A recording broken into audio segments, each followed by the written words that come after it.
Hai, Assalamualaikum. Selamat datang ke channel.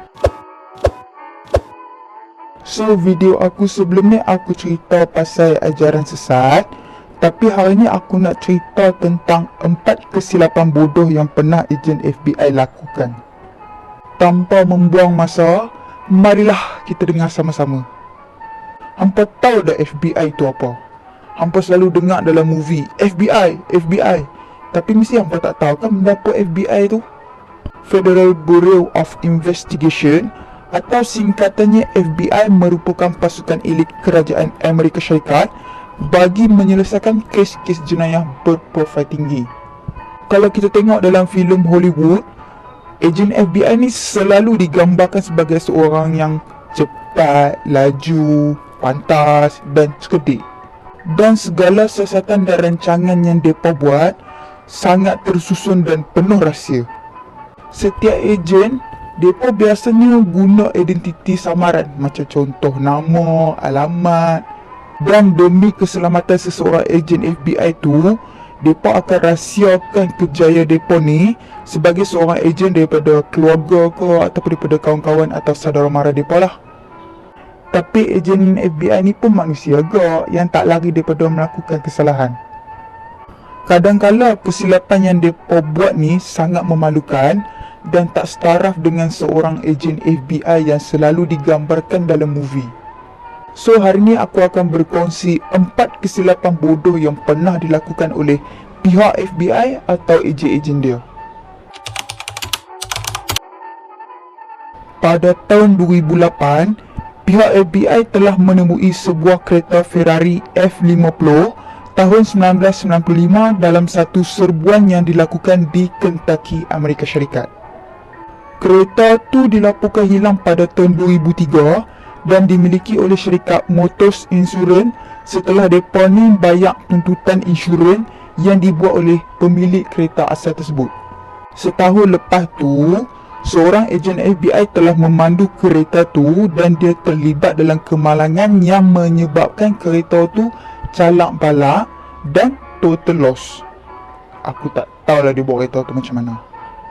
Hasil siasatan mendapati ejen FBI tu pi bersia-sia dengan seorang penolong peguam Amerika Syarikat.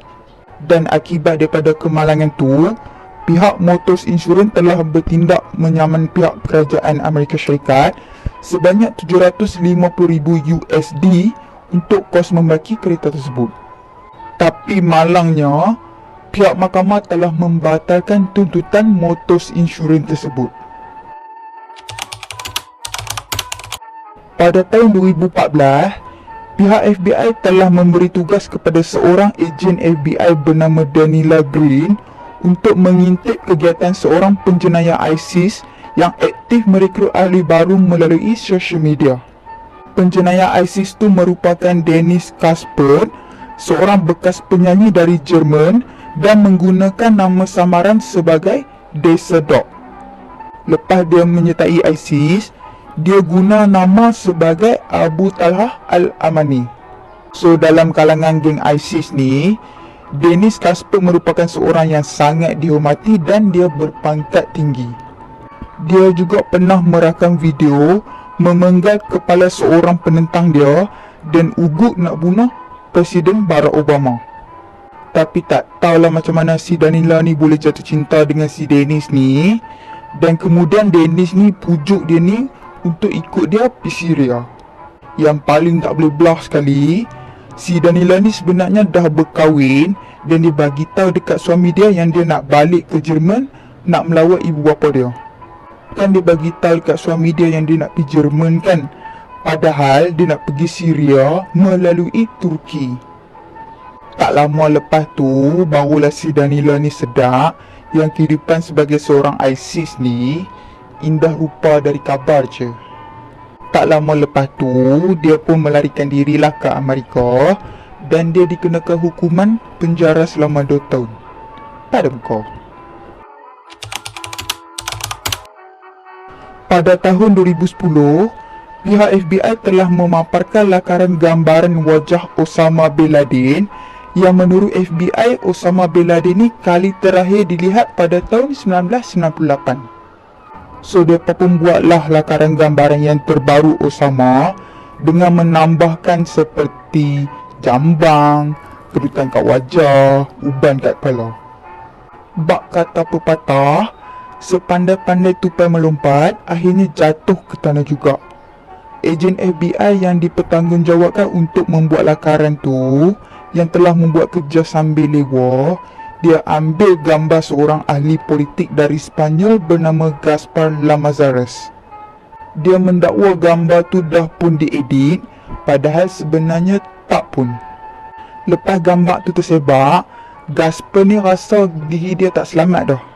Yalah, seorang lelaki yang paling dikendaki, tapi naik muka dia.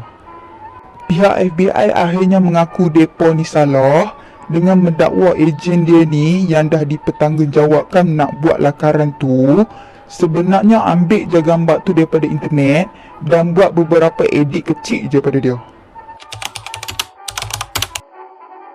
Pada tahun 1971, sekumpulan penjenayah yang terdiri daripada 8 orang telah memecah masuk pejabat FBI di Philadelphia dan mencuri 1000 fail yang mengandungi pelbagai maklumat sulit.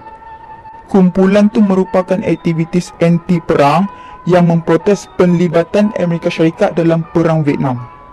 Yang lawaknya, mereka ni tak guna pun sebarang kekerasan untuk memecah masuk ke dalam pejabat FBI tu.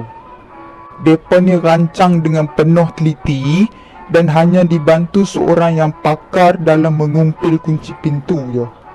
Mereka ni rancang dengan menghantar seorang wanita yang menyamar sebagai pelajar yang ingin menemu ramah anggota FBI dalam bangunan tu dengan memerhati setiap gerak-geri setiap orang anggota FBI dalam bangunan tu. Dahsyat. Dan kes rompakan tu dilakukan pada malam di mana perlawanan tinju bersejarah antara Muhammad Ali dan Joe Frazier yang sedang berlangsung. Mereka pilih masa ni sebab mereka tahu anggota FBI ni mesti tengah leka dengan radio untuk mengikuti siaran langsung perlawanan tinju tu. Pihak SDI baru sedar yang pejabat mereka ni dipecah masuk, tu pun lepas penjenayah tu dah melarikan diri pun. Dan apa lagi, pihak FBI terus mengarahkan 200 orang ejen untuk cari semua penjenayah tu. Tapi malangnya usaha mereka ni gagal. Okey, tu je lah cerita aku untuk hari ni. Dan kalau ada apa-apa, hampa boleh komen kat bawah. And bye.